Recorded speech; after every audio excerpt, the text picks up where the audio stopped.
It depends on your goal.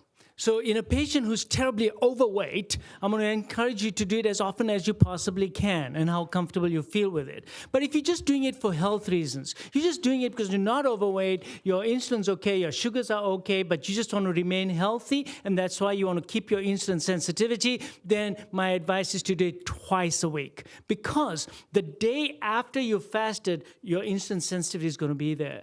So even you diabetics who fast, the next day, whatever you're going to eat, your insulin levels are actually going to drop with the same meal. Why? Than before? Why? Because you're more insulin sensitive. And that sensitivity seems to stay for 2 to 3 days. And that's why 2 to 3 days a week, you should do the once-a-day fast. And I think that'll be very, very healthy for health maintenance.